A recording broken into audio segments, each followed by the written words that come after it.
Good day, and welcome to the Pool Corporation Second Quarter 2026 conference call. All participants will be in listen-only mode. Should you need assistance, please signal a conference specialist by pressing the star key followed by 0. After today's presentation, there will be an opportunity to ask questions.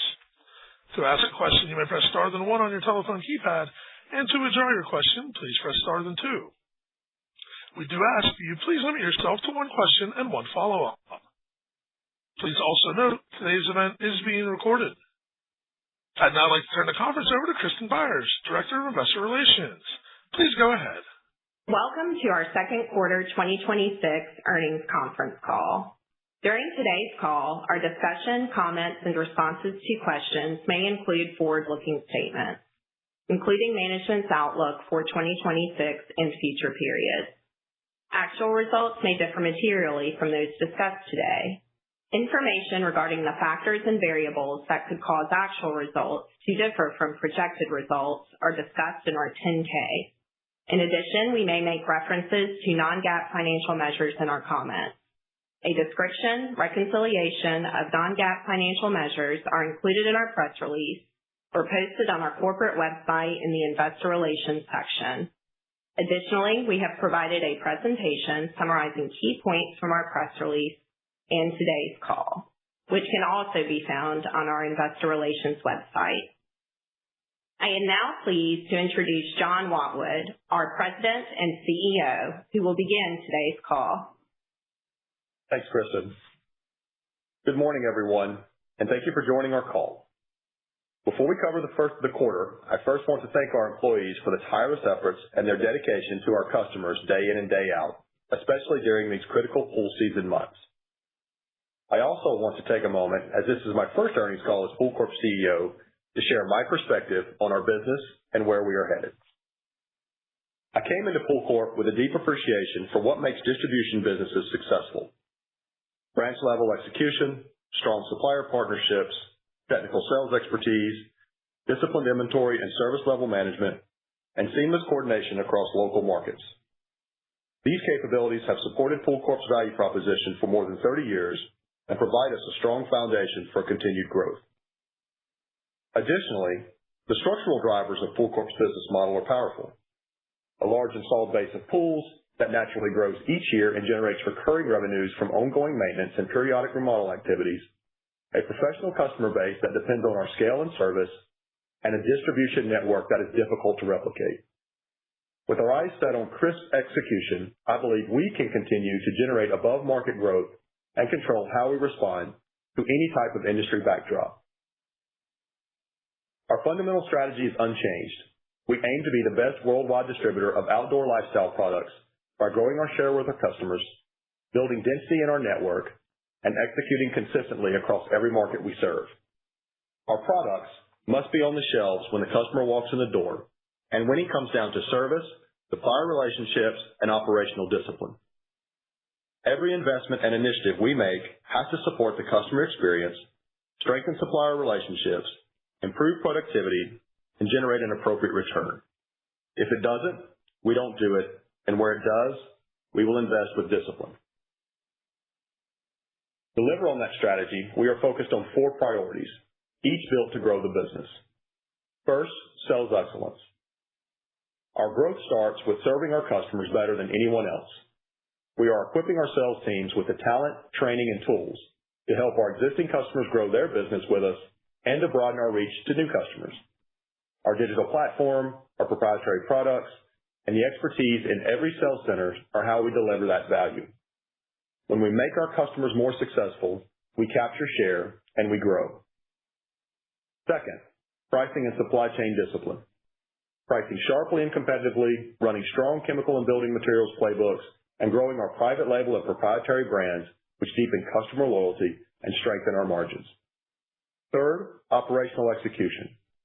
Running our sales centers with speed and consistency, holding a high service standard across all 455 locations, and getting our recently opened greenfields to their full potential. And fourth, growth through disciplined M&A, adding density, new markets, and capabilities where the operational and financial fit is clear. Together, these 4 priorities are how we drive profitable growth. widen our competitive advantages, and create long-term value for our shareholders. None of this works without our people. At every level of the organization, our teams should know what's expected of them, understand how their work matters, and feel empowered to serve our customers. Over the last 6 months, I've spent significant time in the field with our operators, customers, and suppliers, met with employees across various functions, levels, and locations, and more recently with our shareholders. Everything I've seen and heard confirms what excited me about joining PoolCorp. This is a great business built by passionate employees, the best suppliers, and hundreds of thousands of customers who trust us to service and partner with them.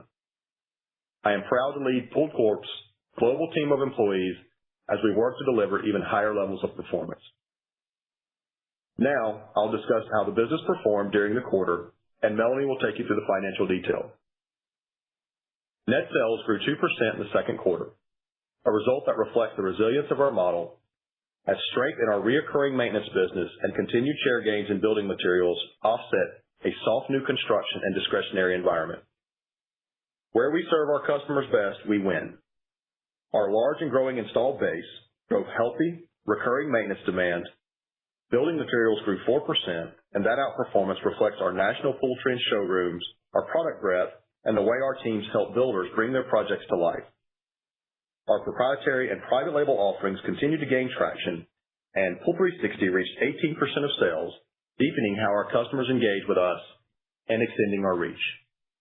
In Europe, sales grew 11% on strong demand and improving sentiment. The softness we saw was concentrated where the cycle is weakest. New pool construction stayed muted as U.S. pool permits are tracking down low single digits year to date, and discretionary demand remained measured, felt most in our year-round markets. Our overall sales in California, Texas, and Arizona were down mid-single digits, and Florida declined 1%. Much of that drag was our Horizon Irrigation and Landscape business, which is concentrated in those markets and saw further pressure as residential projects slowed. Our seasonal markets, by contrast, grew 6%. Equipment grew 3% on price and repair-related demand, while chemicals declined 2% on pricing. Sales to retail customers were down 1%, and Pinch A Penny franchise sales were flat. On gross margin, higher inbound freight was the primary pressure, and it's an area we're actively working to offset. Melanie will cover the additional details behind our gross margin performance and implications to the full year. Consistent with our productivity-first posture, we remain deliberate on network expansion, adding one location in a key U.S. pool market and closing one Horizon location. The greenfields we've opened over the past year continue to ramp, and their performance is improving.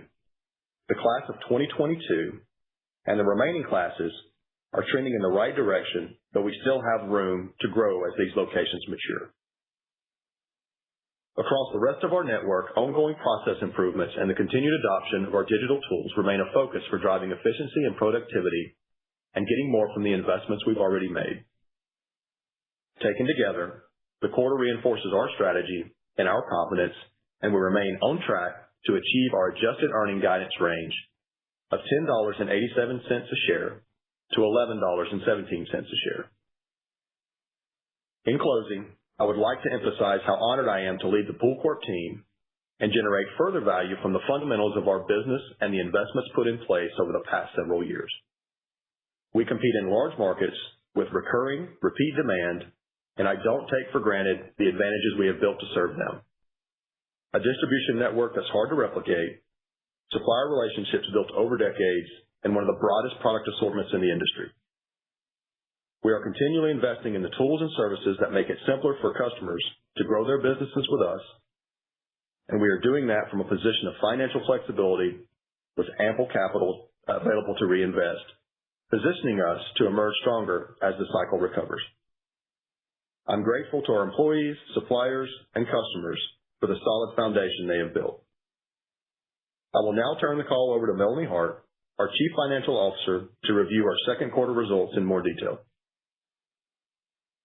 Thank you, John, and good morning, everyone. We delivered a solid second quarter, growing sales to $1.8 billion, holding expenses tight, and generating strong earnings. Net sales increased 2% over prior year, with a 3% contribution from pricing as we lapped prior year mid-season vendor price increases.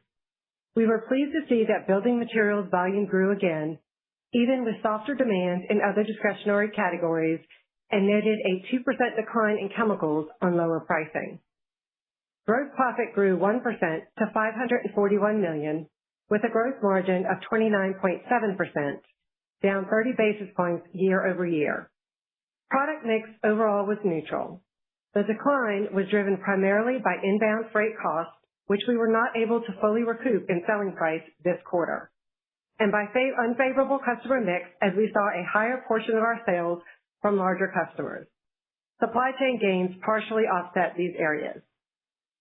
We made strong progress on expense discipline this quarter, managing adjusted operating expense growth down to 1% from 5% in the first quarter. Our continued focus on capacity absorption kept compensation and outbound freight costs well managed. As reported, operating expenses were $273 million, up 4%. The adjusted figure excludes a one-time $8.3 million charge, primarily the non-cash acceleration of unvested equity grants tied to the CEO transition. Adjusted operating income increased 1% to $276 million, with an operating margin of 15.1%. Reported operating income was $268 million, a decrease of 2% versus prior year. Interest and other expenses increased $2 million versus the second quarter of last year, driven by higher average debt outstanding. Adjusted net income increased 1% to $196 million.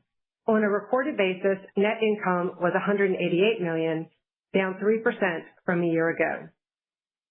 Without the after-tax impact of CEO transition costs, earnings per diluted share increased 4% to $5.38 compared to $5.17 in the second quarter of last year. As reported, earnings per diluted share was $5.17 in both periods. Next, I will discuss our balance sheet and capital allocation. Inventory increased 4% to $1.4 billion at June 30th, compared to $1.3 billion at the end of second quarter of prior year. Consistent with the seasonal early buy and opportunistic purchases we discussed last quarter, and the normal seasonal drawdown we anticipated, we sold through our peak season stocking levels, moderating year-over-year inventory growth. We are comfortable with the quality and positioning of our inventory. Second quarter represents our peak debt levels as we stock up for season and pay vendor early buy payments ahead of cash collections on in-season sales. Total debt was $1.3 billion, an increase of $111 million over the past 12 months. Our weighted average effective interest rate improved to 4.3% from 4.7% last year as we continue to benefit from our swap agreements that are in place and expire in February of 2027. At 1.78, we remain within our expected debt leverage ratio of 1.5 to 2 times.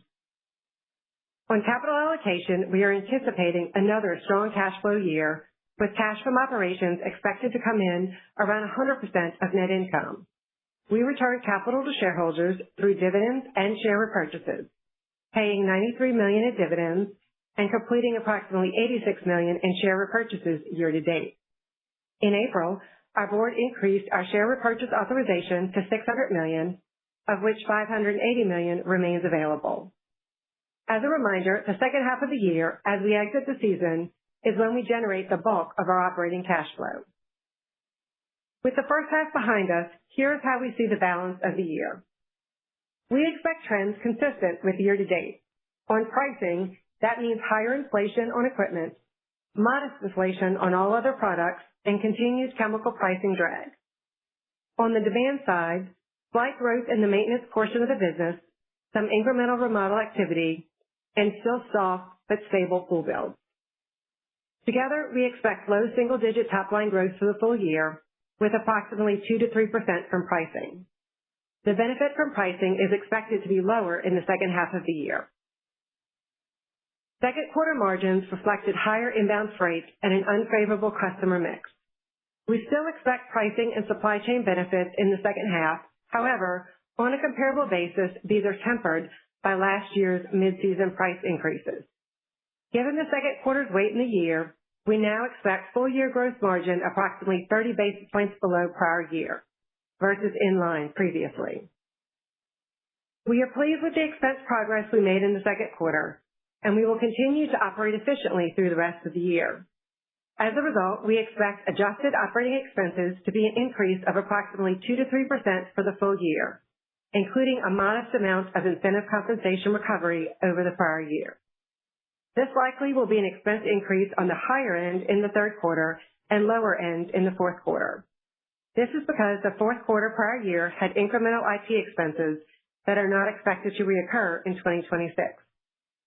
We have opened fewer new sales centers this year, so these additional investments have moderated as we continue to focus on expanding profitability at the greenfield locations opened over the last several years. Interest expense is still estimated to be between $49 and $51 million. Our full-year tax rate is forecasted to be approximately 25%, with a lower rate in the third quarter and no additional benefit from ASU for the remainder of the year. Our weighted average shares outstanding are expected to be approximately 36.4 million, reflecting the incremental share repurchases completed to date. Within our full-year outlook, the puts and takes have shifted modestly. We now expect slightly better top-line growth, offset by lower gross margin, largely reflecting the higher inbound freight and customer mix we saw this quarter. On balance, these roughly offset. As a result, our underlying adjusted earnings guidance is unchanged at $10.87 to $11.17. In the current quarter, we recognized 21 cents related to one-time CEO transition expenses and have updated our diluted EPS range to $10.66 to $10.96. The season is playing out largely as we expected, and our team executed well through the peak months. We are focused on a clear set of strategic priorities across sales, pricing, supply chain, and operations, aimed at unlocking profitability and extending our competitive advantage. While our gross margin reflects cyclical pressure from this environment, we view it as temporary rather than structural. We continue to expand our network in a way that strengthens our competitive position for the long term, and we're confident that the actions we're taking today will leave us better positioned as discretionary demand recovers. We will now move to our question and answer session. Thank you. We will now begin the question and answer session. To ask a question, you may press star then one on your telephone keypad. If you're using a speakerphone, we ask that you please pick up your handset before pressing the keys. If at any time your question has been addressed and you'd like to withdraw your question, please press star then two. And once again, we do ask that you please limit yourself to one question and a single follow-up. Today's first question comes from David Manthey at Baird. Please go ahead. Thank you. Good morning, everyone. John, relative to the four priorities here, just a couple of questions. One on M&A, if you could outline broad areas that might be attractive to you, and then two on operational execution. Could you talk about any fine-tuning actions around the sales force or branch economics that you've initiated so far? Yeah, good morning, David. Thanks. So, look, on the M&A piece, obviously tuck-ins, anything that's core to the business, we would be super interested in, and that's where our focus has been. And then as you break that down a little further, you get to more product category specific opportunities. Outside of that, everything's got to have, the right strategic fit, cultural, financial fit as well. So I think that pretty much summarizes where our views are without giving too much detail or information. On the operational execution, when you think about sales excellence and operational executions, we've already made some investments in both of those areas and looking to refine what we're getting out of it and iterate as needed, right? So we're to a point now in season where we're seeing kind of what's working and maybe what needs to be tweaked a little bit. So without getting in too much detail there, I'm pleased with where we're at. I think we can get a little sharper focus in some areas around some of our product category specific initiatives, but overall, you can't really change too much in season. It's just all about execution right now. So, any kind of big changes come after we get through this season as we prepare for the next selling season going into 2027.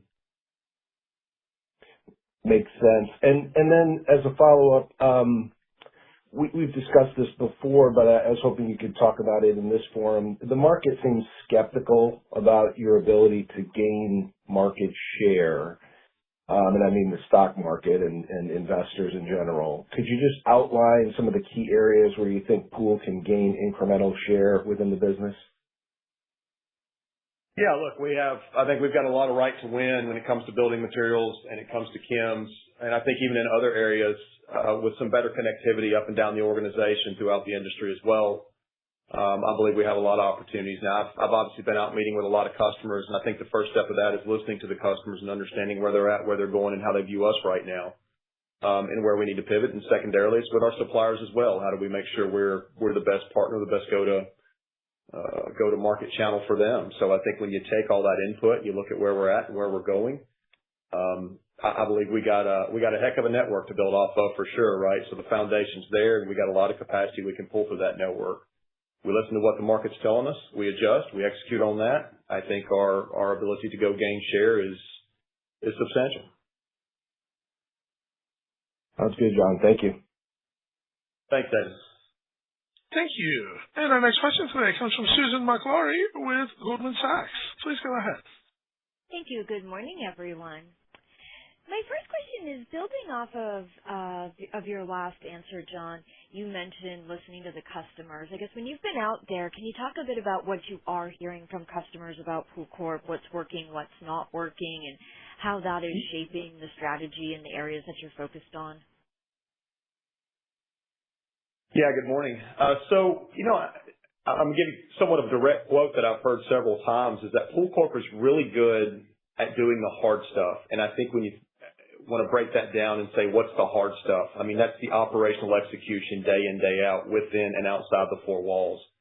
I believe that's a testament to just having the decades of running a very large, very efficient network that we continue to improve on and continue to iterate on. Do I feel like we can be more aggressive in the commercial? Of course I can. That's why I've been harping on that. And I believe just the connectivity throughout the organization is key. I think it's a key part of, winning in this industry. And that's really what I've heard from feedback is, they want to learn more about where Pool's going. They want to hear more from the executive team. And we're going to make sure we're more, I would say, vocal and present, with industry associations and with all of our customers as possible. So that's really the two main, I'd say, feedback components I've gotten, and overall it's been super positive. Okay. That's great color. It's good to hear. And then when you think about the four initiatives that you outlined, are there some that perhaps need to come before others? Are you focused on all four sort of equally? Can you just give us any sense of how they sort of stack up, and then how you're thinking about the level of investment that's required as you pursue these initiatives?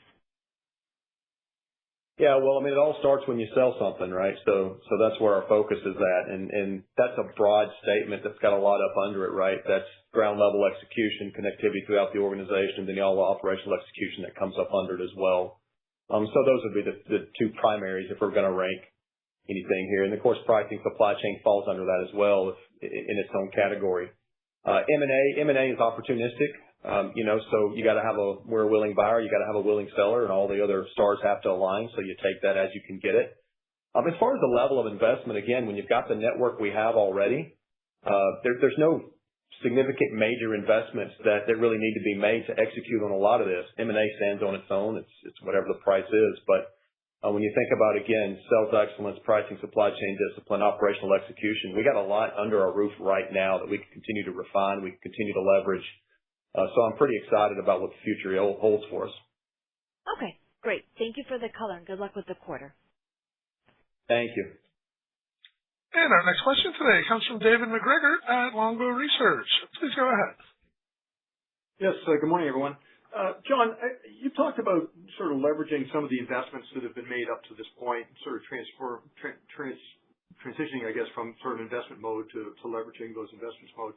Can you just talk specifically about the technology investments and the opportunity that you see there? Yeah. Good morning, David. So There's been a lot of investment in technology, been a lot of conversation about it. Excited to say, as you saw in our release, that Full 360 adoption is 18%. That's a record. So we're starting to see a lot more integrations in that area. I'd say a continued acceleration in integrations.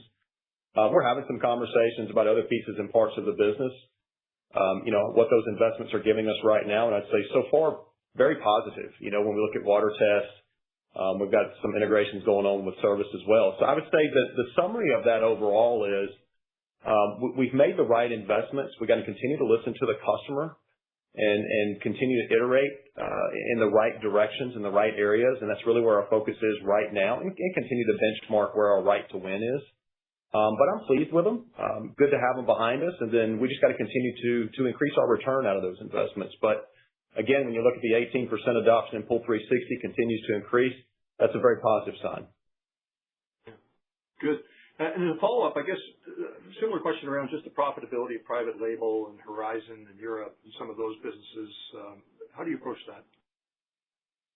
Yeah, so, when we discuss private label, that's more in chems and building materials, and obviously it's a good margin profile for us, so that's why you hear us talk about it a good bit.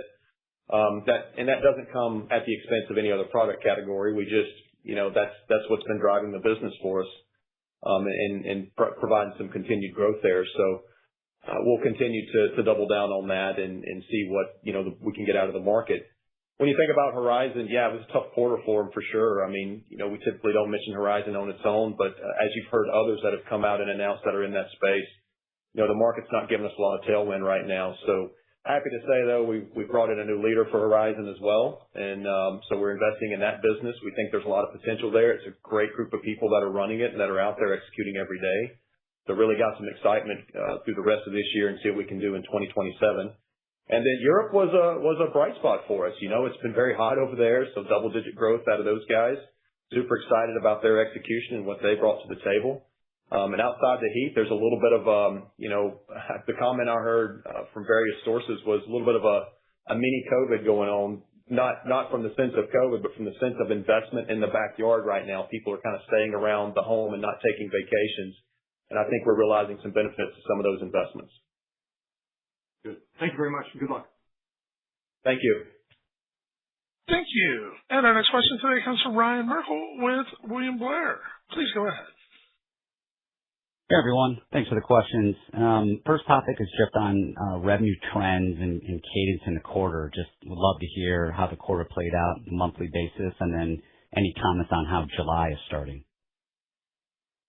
Yeah, on the revenue trends, there wasn't really anything significantly different when you look at the months across the quarter. For us, when you get into season, you don't see that same level of variability as you do in the first quarter or the fourth quarter. So no real major differences there. And I would say, July is pretty much on point with as we look at kind of our forward-looking guidance. We talk about our expectations for the second half would be a little bit less price because we're lapping those mid-season price increases that took effect really, late April, May of last year. And so that's coming through. But, from the volume discretionary spends, no significant differences there in July. Got it. Okay. Thanks for that. And then just a question on page 4. In terms of Horizon, do you think it gets any better in the second half, or is it going to kind of stay down mid-single digits? And then, the big 4 states there, all of those are negative. I'm curious, is that just chems deflation and the new pool market weak? Just talk about why that was. Yeah. So on the Horizon side, that is, Horizon has a little bit, when you think about their mix of products, they generally have more commercial and they're also more tied to residential. So, that's really what's kind of creating that drag overall in the Horizon market is just the mix there and some of the timing of those commercial projects. And then on the sales by state, kind of across the board, you would see that roughly a point in each of those markets was the drag that was created by Horizon. But also, if you recall, when you looked at first quarter, we did talk about in first quarter that we had higher early buy sales. And so, some of those states that benefited from those extra early buy sales in first quarter, we had a slight shift on the blue side of the business with those sales between first and second quarter. I see. So absent some of that first quarter sort of, I guess, pull forward, if you will, or timing, nothing's really changed in those big states. Is that the right read? That's right. Okay. That's the right way to look at it. Yep. Got it. Okay. Thanks. Pass it on. Thanks, Ryan. And our next question today comes from Trey Grooms at Stephens. Please go ahead. Yeah. Hey, good morning, John and Melanie. This is Ethan on for Trey. Thanks for taking the questions. First, John, I wanted to start off on the efficiencies and productivity piece mentioned within the new strategic priorities.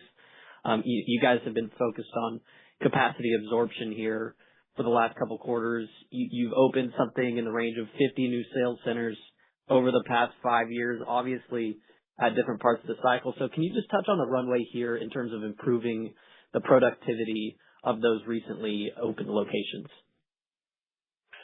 Yeah, so the good news is when we open a location, it's really not a new greenfield, right? We get to seed that location with a lot of existing inventory because we're typically just following where the market is going in an individual, space, right? So, we start from a position of at least some pretty good revenue flowing through. But as with any new location, right, you want to continue to refine and grow and then obviously make up the revenue.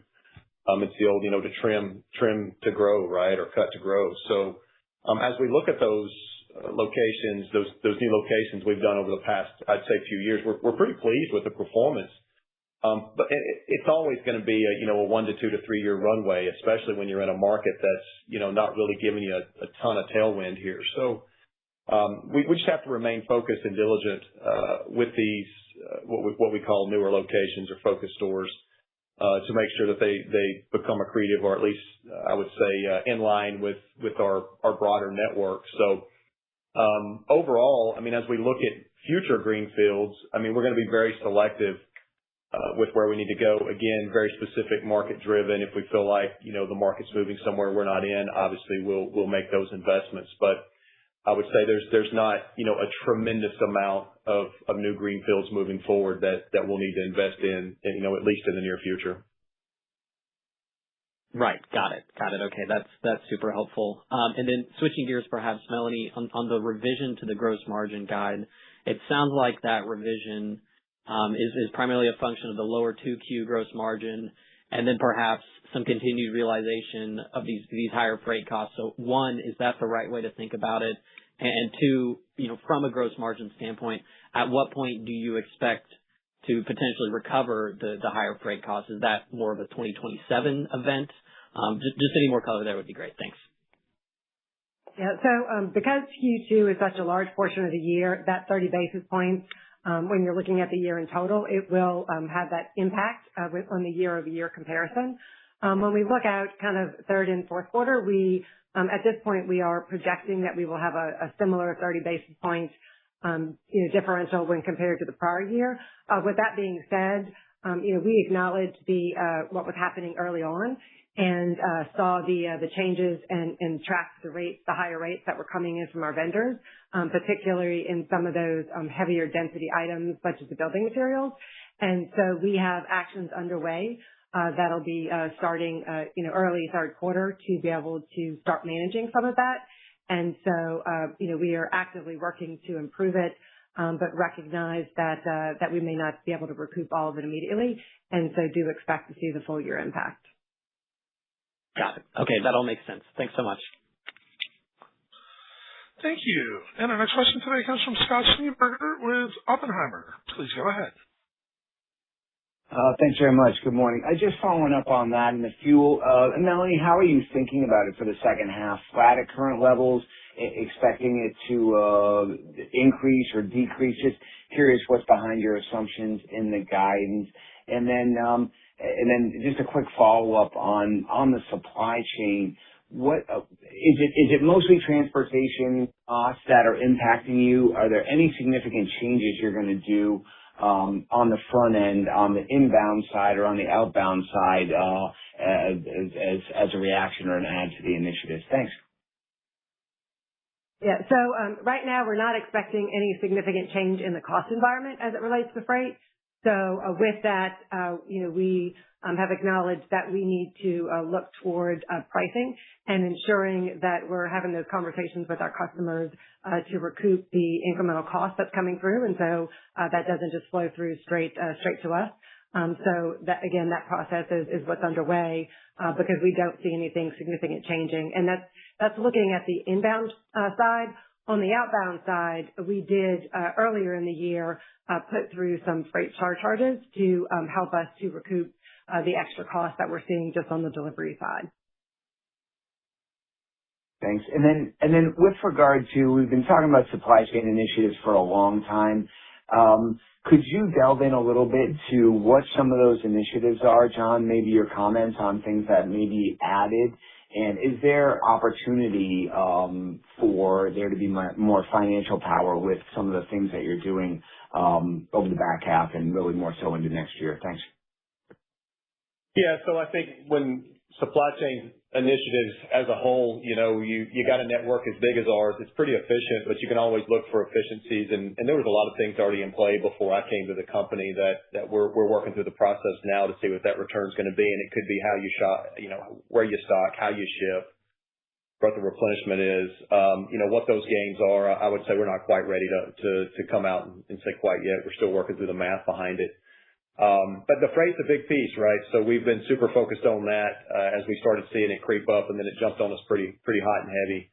So that's really where our focus will remain for the remainder of this year. And I think there's some things we can do, not just to help with the here and now, but in the future as well. So I think that really sums up kind of where my thoughts are, in the near term, and then again in the long term as we continue to look for the most efficient way to operate the network is the right way to look at it. And we'll have more commentary on that, going into next year. Great. Thank you both. Thank you. Thank you. And our next question today comes from Andrew Carter at Stifel. Please go ahead. Thank you. Good morning. I wanted to ask about the change in kind of the gross margin assumptions, because first off, your updated guidance would imply a level of decline similar with the second half, and you are lapping kind of extraordinary pricing from last year.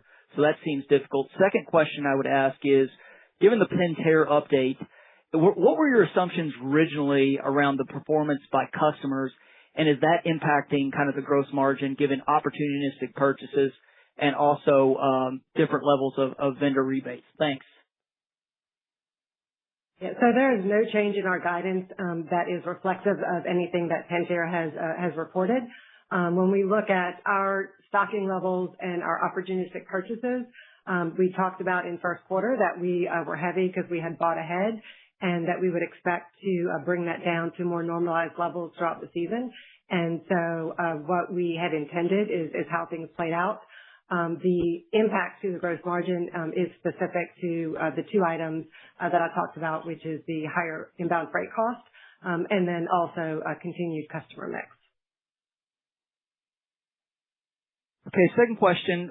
In the script, you said 2 to 3% pricing. The deck says 2. I wanted to square that away real quick, and I'll pass it on. Yeah, so that'll be, it's 3 in the second half. So you'll look at both first and second quarter pricing was 3. And then when we get into the back half, we're expecting that to moderate because of last year's mid-season price increases. So it'll be probably 2, maybe slightly less. So we'll finish up the year at 2. Thanks. Pass it on. Thank you. And our next question today comes from Colin Veron with Deutsche Bank. Please go ahead. Good morning. Thank you for taking my questions. I just wanted to start on the commentary around pricing. I think you called out pricing sharply and competitively going forward. I'm just curious as to what this means exactly. Was pool price too high or too low kind of going into it? And just sort of how you anticipate this shaking out. And then around your initiative, your priorities, I guess, any color as to sort of the long-term sales growth algorithm? Are you reiterating the 6 to 9%, or would you make some adjustments based on the priorities that you outlined? Yeah, for sure. So on the pricing piece, when we say sharply and competitively, right, it's not a matter of up and down, indexing to one side or the other. It's a matter of really understanding the market conditions. And I'm not saying that we don't do a good job of that now, but when you've got this prolonged downturn, obviously, it's a super competitive market out there. And not that it wasn't competitive prior to this downturn. But when we look at also some of the variabilities that we have, particularly in chems and with some of the freight coming through and things like that, all these factors coming at us, we just need to make sure we're processing that information the right way. We're listening to our customers. We're doing the right thing by our shareholders, taking all that into account. understanding where we need to be on a local level. So it's just a function of running a large distributor, right? A large decentralized distribution network is taking the local input, understanding what that looks like, overlaying the macro conditions that you have and figuring out what that pricing file is going to look like. So we break that down by product category. I would say we're pretty good at it now. We can always get better. I think every distributor can get better, so I don't think we're in any different boat than anybody else. But it's more of a matter of me acknowledging that too, that in any particular industry that, look, you got to be right on certain things. You got to be variable on certain things. And then there's other things, that give you a little more leeway on stuff. And that's all, quite frankly, comes down to the customer. So it really ties into when we think about sales excellence, right? How are we arming ourselves with the right tools, technology, and training, to capture as much market share as we can?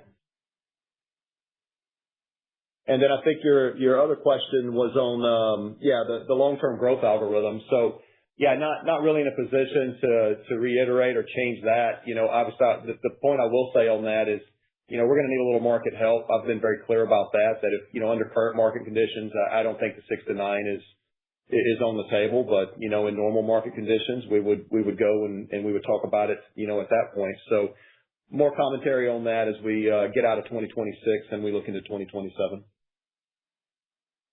Great, that's helpful. And then just a question on the operating expenses in the back half of the year. I think you said that you're expecting operating expenses to increase 2 to 3% for the full year.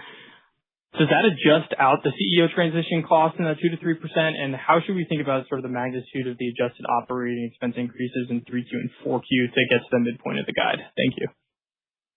So that is an adjusted number with that range there. And so we would expect that expenses will be a little bit higher in the third quarter. So I mentioned that'll be at kind of the top end of the 2 to 3 and then lower in the fourth quarter. And I just want to add one more thing. I had mentioned it in the script, but that does include some amount of incremental incentive-based compensation that we are including in our assumptions there as well. Great. I appreciate all the color. Thank you. Our next question today comes from Sam Reed at Wells Fargo. Please go ahead.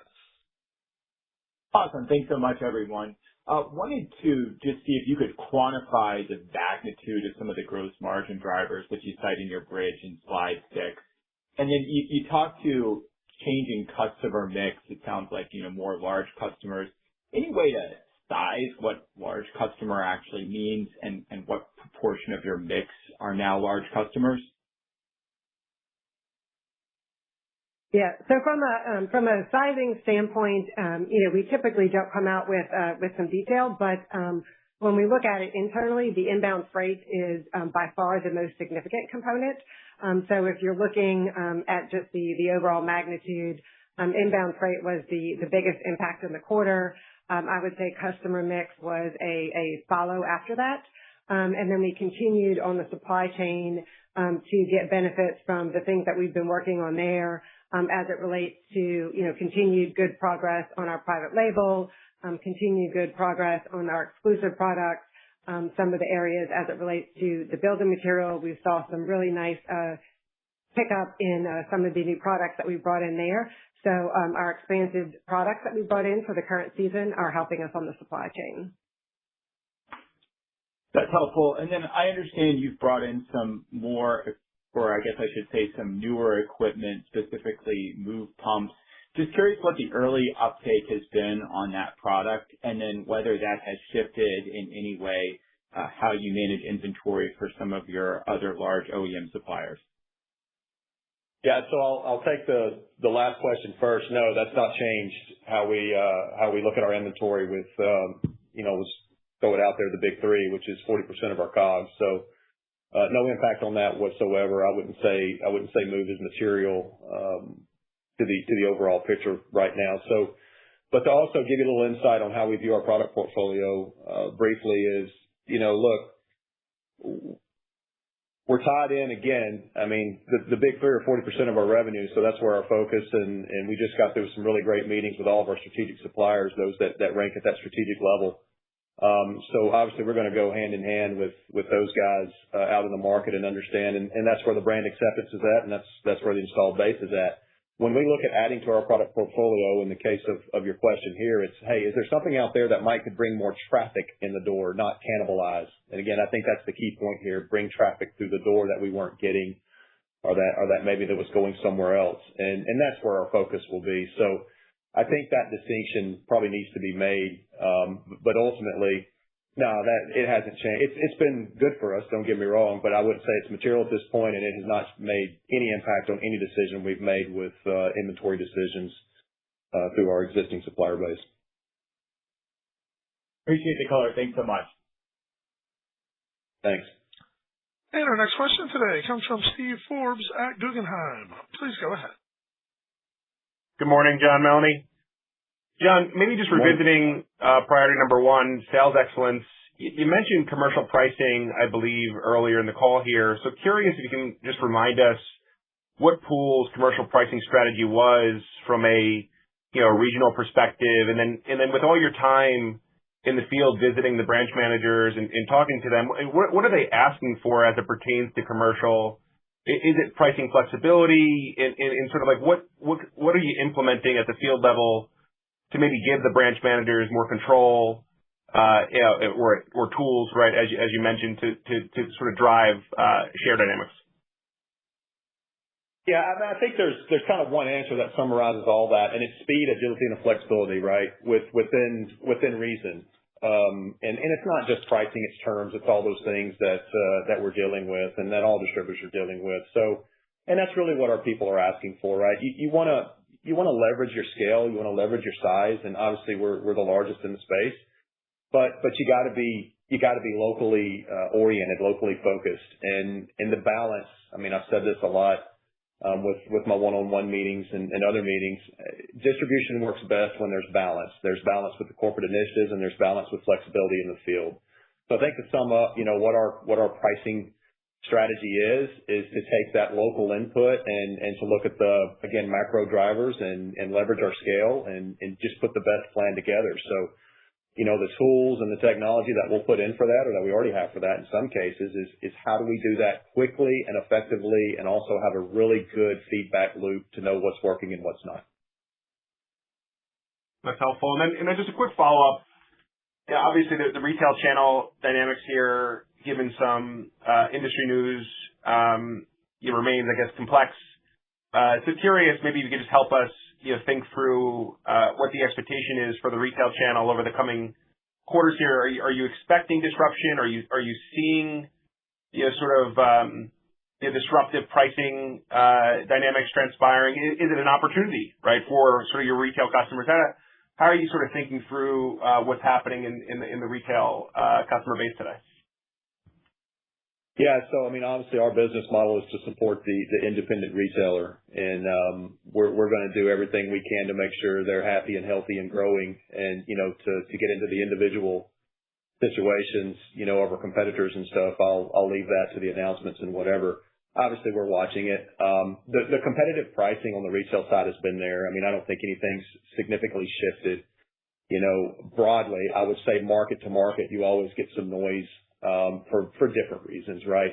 Somebody runs a sale, somebody gets some import product, whatever it may be, and we know how to attack those things, and more importantly, help our partners, our customers attack those things. So as we look, obviously the early buy season was really good on the retail side. I think that was a little bit of the impact of the numbers you see in Q2, as Melanie mentioned earlier. As we look to the rest of the year, we'll wait and see. I mean, I don't see anything right now. I realize what's out there on the news front, but can't really speculate on how that's going to impact anything until it plays out, if anything plays out.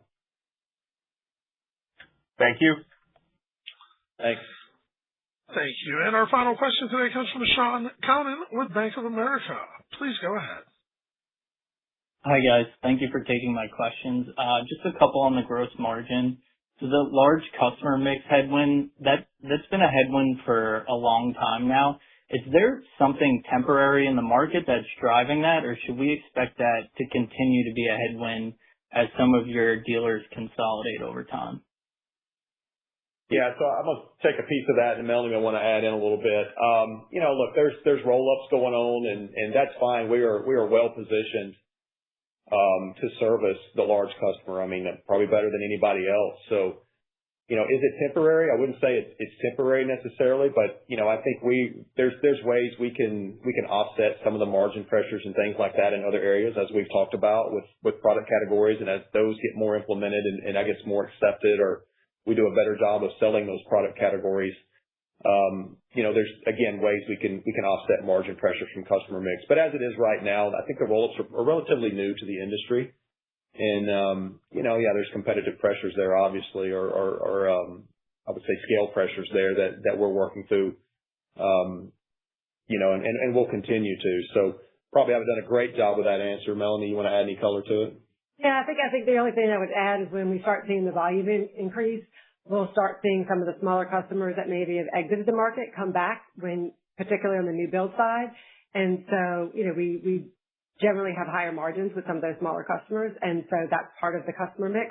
So I do think there'll be some improvement longer term when we start seeing some of that discretionary spend improve. Yeah, so to add on to that, I think it's a great point too. I mean, we got to think about where the market's at right now, and then what happens later on once we start getting some tailwinds. We all believe we're probably bouncing off the bottom right now. There's some stability, some good signs that show stability. So I think long term, this will play out just fine. And again, we get some some tailwinds from some market growth, maybe seeing what happens in the upcoming years. This will be less and less of a conversation. Okay, great, thank you. And then just going back to the higher transportation costs, so you guys are including that as a headwind for the full year in your guidance and saying that you're working to try and offset those. Are you including any of those actions to offset it, for example, like pricing, in your price guidance, or is that not assuming any surcharges that you're passing along? Yeah, so we've had some freight surcharges to date on outbound freight, so that is included in our pricing. When you look out for the balance of the year, we're still working through any impacts of what the future pricing might look like for some of that inbound. So we don't have anything material included in the guidance at this time. So we'll know more on that as we get through third quarter. Okay, great. Thank you. Thank you. And that concludes our question and answer session for today. I'd like to turn the conference back over to the company for any closing remarks. Yeah, so thanks again, everybody, for participating in the call. We've been working hard to deliver a strong summer season and are proud of performance in this quarter. However, as you can see, there's a lot more work to be done, and we're moving with urgency on focused initiatives to strengthen our execution and further enhance our performance. We look forward to providing an update on October 22nd when we announce our third quarter 2026 results. Have a great rest of your day. Thank you, sir. That concludes today's conference call. We thank you all for attending today's presentation. You may now disconnect your lines and have a wonderful day.